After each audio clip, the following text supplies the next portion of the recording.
If you were to ask any American their thoughts on Congress, they're more than likely to tell you something negative. Pew Research Center conducted 3 polls over the last 2 years, asking Americans what they thought about the legislative branch. In January of 2021, 51% of Americans said they had little or no faith in Congress. In September of the same year, 62% of Americans said they had little or no confidence in Congress. This year, 2022, Pew found that a mere 16% of Americans approved of the job Congress had been doing.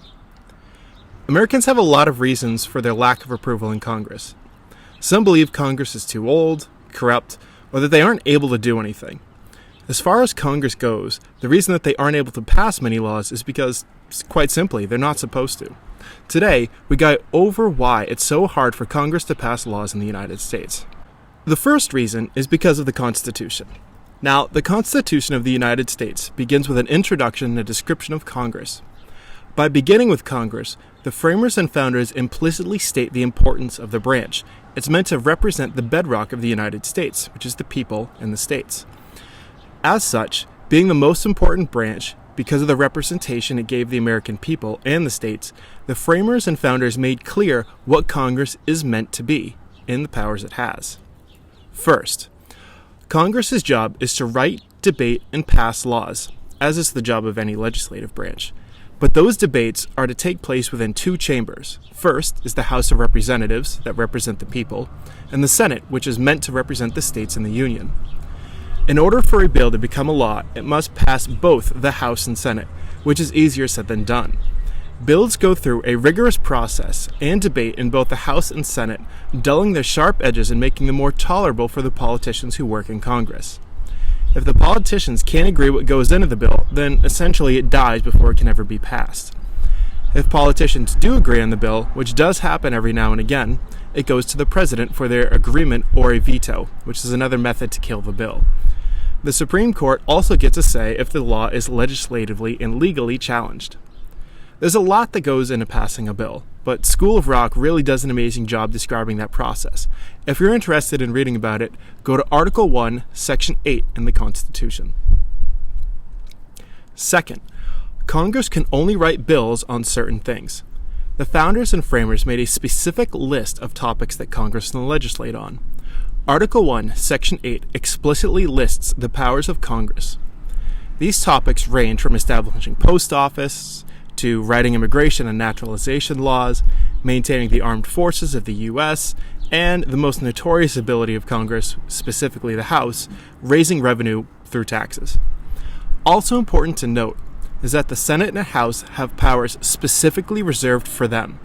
The next section of the Constitution clearly states what powers Congress does not have. Should Congress pass a law on a forbidden or taboo topic, then a party has the right to sue and the Supreme Court can rule on such a law. There are plenty of cases on this, and a topic that deserves far more time than just a side note in this video. Third, the amendments that go into the Constitution further limit the powers of government as a whole by listing sacred rights held by every American citizen. The first 10 rights, which are the Bill of Rights, are the most well-known of these amendments. Congress cannot, under any circumstances, abridge or limit these rights, some of which include the right to free exercise of religion, the right to freedom of speech, the right to bear arms, and the right to be secure in your home, etc. There's a bunch of them. The founders and framers of the Constitution delegated the most power in the federal government to Congress since it's meant to represent the backbone of the republic, which are the people and the states. Even so, as you'll see in a moment, those who created the American Constitution feared a strong, centralized government and chose to limit its power and influence on the lives of the American people. Why did the framers and founders hamstring the legislature? If it represents the national interests of the American people and their states, then why did they choose to give it power to write laws only on specific things? Any basic American history course will make it very clear that when the Founding Fathers established the American government, their recent experiences with a strong and, in their opinion, tyrannical British government weighed heavily on their minds. It was so prevalent that the first American document on government, which is the Articles of Confederation, was far too weak and was run more like a military and economic alliance than a nation. By 1787, it had become clear that the Confederation was falling apart. However, the fears that began the American Revolution still loomed large.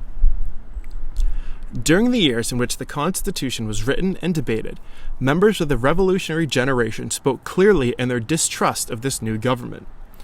A group of Americans became known as the Anti-Federalists and wrote and spoke out against adopting the new document. Their arguments against the Constitution sounded very much like the arguments against the British government during the American Revolution. They believed that the Constitution allowed for robbery of individual incomes because of the House's ability to raise taxes on the public, that a government far from home could not and would not be able to respond to the needs of the common man, and it created a new society of elites just like Parliament did. The longest and most important criticism of the Anti-Federalist faction was that there was no Bill of Rights against this new government. James Monroe, the future president, was worried that the office of the presidency would lead to an old monarchy under a new name. Mercy Otis Redding gave sharp criticism against the lack of term limits, which may lead to a new appointment for life office. Those who read the document believed that the way Congress currently stands was far too powerful. There was a lack of direct and proportional representation, and without annual elections, the senators and representatives were unable to respond to the needs of their people. The attitude of criticism makes it clear that the generation who would create, debate, and ratify the Constitution had many reservations on the new power given to a federal government. They feared a new tyranny that was unresponsive and undemocratic, and thus sought to weaken it as much as possible, while also allowing it enough room to do its job. There's so much more to this argument, but for the sake of time, the point has been given to legitimacy. In conclusion, a lot of Americans hate Congress for an assortment of reasons. Many people believe it to be corrupt, that just like the founding generation, that people are unresponsive to arguments, that they're unresponsive to complaints. And unfortunately, a lot of people believe that it does nothing, but they don't understand the rationale behind it. Congress's job was meant to be restricted. They were only meant to write laws on a certain number of things. They were given enough power to pass laws on those certain things, while also making sure that the power was kept in check. The founders had a fear of a strong central government, just like they did during the Revolution. They feared that this new tyranny would lead to them to be more like a British government instead of a new American one. And unfortunately, a lot of Americans don't understand that. So now, with a little bit more of the philosophy and the ideas behind Congress, hopefully we could take a new look at what Congress is. If you're interested in reading more on what Congress's job is and what the founding generation thought, there are 3 pretty great documents from the time period. There's something called the Anti-Federalist Papers, the Federalist Papers, and of course, the American Constitution.